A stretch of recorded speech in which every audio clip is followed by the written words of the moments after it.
ฟังนะถ้าอะไรมันใช่สำหรับเราจริงๆเราต้องรู้สึกว่ามันใช่ตั้งแต่เริ่มต้นแต่ถ้ามันไม่ใช่ต่อให้เราพยายามแค่ไหนมันก็ไม่ใช่สำหรับเราจริง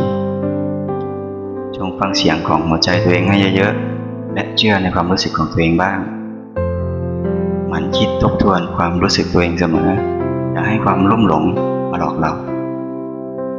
และอย่าฝืนให้สิ่งที่มันไม่ใช่ได้มาอยู่ในใจเรา